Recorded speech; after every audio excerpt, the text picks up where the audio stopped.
All right, so we back. So I was on my Wi-Fi, but something about my Wi-Fi sucks, especially when we got a bunch of people in the house jumping on that. So I actually took it off of Wi-Fi. Hopefully, yeah. So I just took it off Wi-Fi. Hopefully now it's streaming better. Yes. Hopefully yes. Also, if anybody has any questions, because I really don't have anything really planned to talk about more than like a couple minutes worth of speaking. So if you have a question, please go ahead and leave that in the chat. But yeah, so what was I getting at? Oh yeah, so I've been getting really terrible sleep lately, right? And what I noticed is the main difference I've noticed off of getting like, 6 hours or less and mostly less over the past like couple weeks is the main thing I noticed that was negative about it was how crappy I feel initially waking up. But like in the middle of the day, I've kind of still felt the same where I still want to take a nap at like, 12 o'clock or whatever and do like after, right after lunch and whatnot. So I kind of noticed that as much as when I was getting a really good sleep and I wouldn't be feeling excellent at, whatever time in the middle of the day after eating lunch or whatnot, I would often think to myself, like, man, if I'm getting all this really excellent sleep, why is it happening? Oh, Flint, what's up, brother? Glad you jumped on.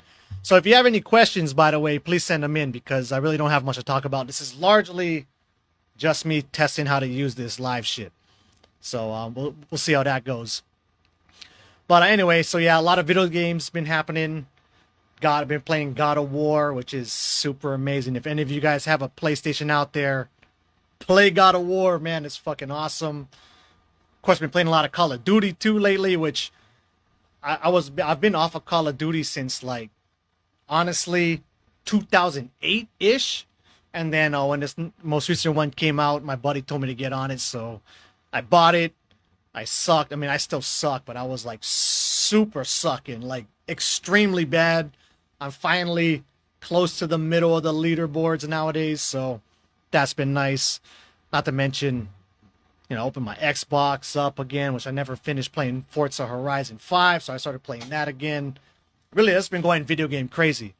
Oh, man, I got my wife on here. Liz, what are you doing on here? Anyway, yeah, look, Mama's there. That's her little icon right there. I cannot see you. Yeah, you can barely see it. Well, now that my wife's on there, I really don't know what I will talk about, but anyway, what else was I going to say? So float tanks. So today I went to a float tank and I got to take this guy Connor with me, who's I guess kind of like a local social influencer dude around here. So I got to take him to his first ever sensory deprivation or float tank. That was really awesome. Do you think that brain self when we dream? Do you think that the brain rewires itself when we dream? I mean, definitely, it would at least have a hand in that. Like I think your brain's always rewiring all the time anyway, but it would seem, at least to me, that because just of how much more access you have to deeper states of consciousness within the dream state, that it would probably be more prone to rewiring, within the dream state. Now, I think the hard part with that is see, anytime you're within a dream, there's very little chance that you're going to remember the vast majority of it. You probably won't remember snippets. Even if you remember 10, 15, 20 minutes worth of a dream, especially if it's like later on in the sleep cycle, you've probably been dreaming, far longer than that. So you're going to forget a lot of the dream. But I think it definitely could help. But I think part of it helping to rewire the dream, this is part of the book that I've been going over recently with the dream guidance. I think at that point, being able to pull back the dream that you had and being able to go through it and look for, potential answers or stuff is serving up to you would play a big role in helping you get more out of the dream. So dream recall is definitely key. Anyway, what's going on? So, so the float tank. So I thought I would give some things on float tank stuff. Unless people have more questions, by all means, send that in because, like I said before, this is really just a test run to see how to do these live things. Man, I can't believe my wife is on here. It's going to throw me off. But either way, so if anybody's ever been to a float tank, One of the things I was telling this guy Connor that I took today, which is this local influencer dude, is, so he doesn't have any background in meditation whatsoever. Even also my wife as well, where I sent her over to the float tank. Of course, I've been going there for many years by this point already. But I was kind of even telling my wife too when she went, I'm like, if you don't have a meditation practice, or I mean, it could even be like a couple weeks worth of a meditation practice, I think would go a long way within the float tank thing. Is that if you just don't have any concept of that really established yet, when you go into the float tank, it's gonna kind of seem like, like, what are you doing in there? So kind of like a waste of time. You're just lying there in this really buoyant, salty water, floating in pitch blackness with earplugs in your ears, and it's kind of cool and all, it's relaxing, but it's probably not as comfortable as your bed and whatnot. So the guy I took today, this guy Connor, he has no meditation background and stuff like that. So we were hanging out there for a bit before we went in. Me and the owner, this guy Jeff, I was tucking his head off with giving him probably too much information to be like, are you more like visual? Are you more like audible? Or are you more kinesthetic and feeling? And so he's like, oh, I think I'm more visual. So I gave him like my whole visual spiel. But then I was like, maybe he's more kinetic. He doesn't really know. So I gave him my whole kinetic spiel. Then I was like, oh, maybe he's more audible. So I gave him also my whole audible spiel. And I think I probably filled him up with too much information leading up into it. But nonetheless, he said he enjoyed it and thought it was a pretty cool, relaxing, relaxing environment. Really, when it comes to me, float tanks are essentially the best possible environment to meditate in, which is why I think you should have a meditation practice in place to some degree before even going into a tank. I mean, if you really want to try to make the most out of it. But then again, you should also probably do it multiple times. So, I took this guy Connor one time, but really should go like at least probably like 3 times to go. And I would actually recommend going for 90-ish minutes, maybe like at least over an hour. Because a lot of times if it's your first time, it can just be kind of awkward and weird, where it will take you a while to go ahead and get used to the environment that you're in, to really relax and let these hypnagogic images is normally what I go for, but let this quiet mind take over, aside from the mind telling you you're lying in this float tank. It's weird. Who knows what's really happening. Hey, I got a couple of my regulars on here. So if you guys have any questions, by all means, please send them in, because I don't got nothing much really to talk about. This is largely just me kind of testing out how to use this live thing. Again, my wife's in here also, which is a trip. Kind of tripping me out, but that's all right. So what was I going on? So I was going on float tanks. To me, float tanks are best done with hypnagogic type of work, because assuming everybody in here now, I'm sure, knows about what hypnagogy is, but basically stage 1 is sleep stuff, where the fact that it's comfortable, but it's not like your bed comfortable, that helps you get close to sleep but not fall totally asleep, right? So it actually is very perfect for a hypnagogic meditation. All right, got a question in here. That meditation actually lowers your consciousness because it's the state of mind that animals are in. That's interesting. I like that, unless you want to say that animals are actually better off moment to moment because they're not caught up in this, constant remembering the past shit that all us humans are locked up in. And as far as the lower state of consciousness things, I don't really know what to say there. But what I would say is it seems only a benefit if you could go between both of those, right? So say like, if you know how to meditate and get to this, if you want to call it a base animal state, by all means, that's just one more tool for you to have to, interact with your life and go through it. I know even with me as far as meditation goes, and this is a story that my wife might remember from a long time ago, but right about when I really got serious into my meditation practice, I lost my wallet, right? And so, of course, I was just like tripping as much as I could trip on it, was super irritated. And then just the practice of coming in, so I was doing a lot of audible type meditations at this point. Just the practice of them saying like, let it go, stay in the moment, don't dwell on the past, and I gotta go cancel my credit cards and all that shit.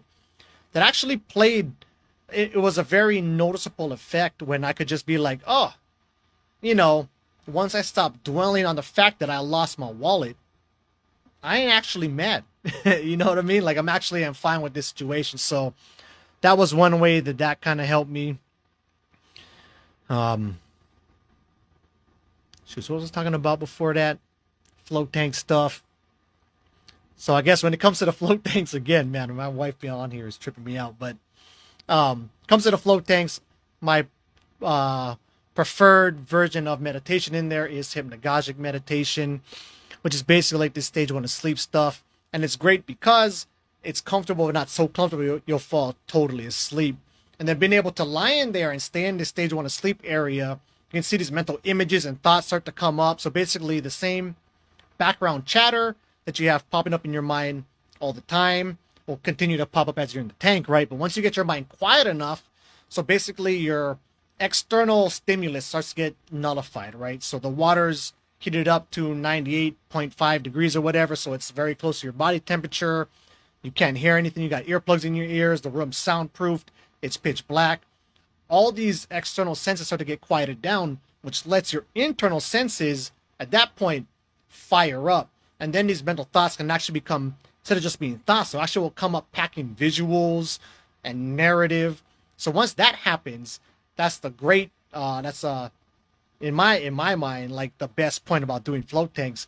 Then you can get to that point and work in this stage one of sleep hypnagogic area.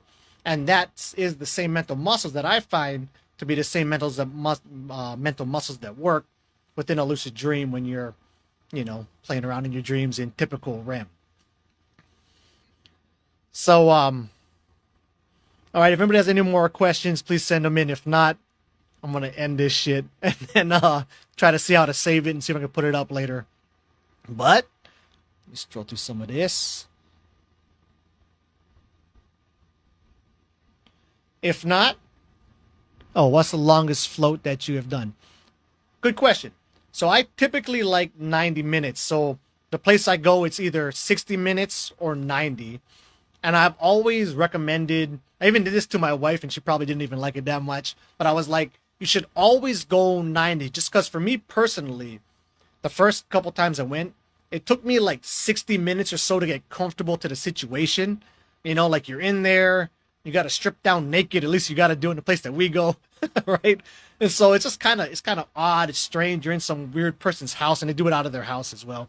But what I found is when you go that 90, if it takes you 45 minutes, 60 minutes or more to get finally in that zone, then at least you have a good 20 to 30 minutes after that to really go ahead and get the real work done. So I always recommend over an hour, personally, for me. When did I start lucid dreaming? So I started lucid dreaming, actually, I guess if you really want to get down to it, it probably started when I was about 6 or 7. But I used to have this recurring nightmare. And after I had the nightmare, at the time it was, even though if I tell you this nightmare now, and I could tell you it, it's not scary. It's not that scary at all. But basically, so I was like in my old childhood home. My parents were leaving to go somewhere, right? And in this dream, I'm trying to tell them, wait for me, I want to come, right? So they're waiting for me. I finally get out to the car, and then I realize once I get to the car, I'm like, wait, I got to go back in the room and grab something. I forgot shit again. So they wait for me, and then when I run back into my room, into the house to grab my stuff, when I'm coming out, that's when the real nightmare thing starts, where like everything turns black. I'm going towards the front door, and then the front door is just all blacked out, but there's these 2 red eyes looking at me. And for some reason, to my 6-year-old self, that was like fucking terrifying. But then after that initial dream happened, it happened again for the next pretty long time. I can't really remember now, but like year plus, where this would just, the dream would reoccur every so often. But every time the dream happened after that initial time, I knew exactly what I was in for the moment the dream started. So I knew I was dreaming, but I actually couldn't affect or change anything. So that might have been, yes, my son. You want to draw? Like what? Hold on. There you go. So that was kind of my first introduction to lucid dreaming, you could say, although I had no ability to change it. Then later on, when I was like 13, 14, teenage years, that's when I started to have actual dreams where like typical lucid dreaming style. Knew I was dreaming, was able to, basically do whatever I wanted, which is why lucid dreaming is so awesome. You can basically have any experience imaginable, and even beyond imagination is available, potentially there for you to be had. Hey, buddy, can you close the door? Let all the AC in. I would love to interview other content creators. Absolutely. Now, like I said, it's my first time ever going live. I got to figure out how to work this stuff, but I have nothing against that, man. I would love to do it. Even interviewing other people who are just interested in lucid dreaming, even if they're like not even a content creator. Like I met one of my friends' boyfriends, this one guy. So like he's been watching my channel and stuff like that, and I knew he was kind of interested in it. So I was thinking like, even him, fuck it, I would interview him. I'd be down for that too. So if you guys have any recommendations of who you think I should go ahead and interview, by all means, please let me know. I would love to reach out to them. Yeah.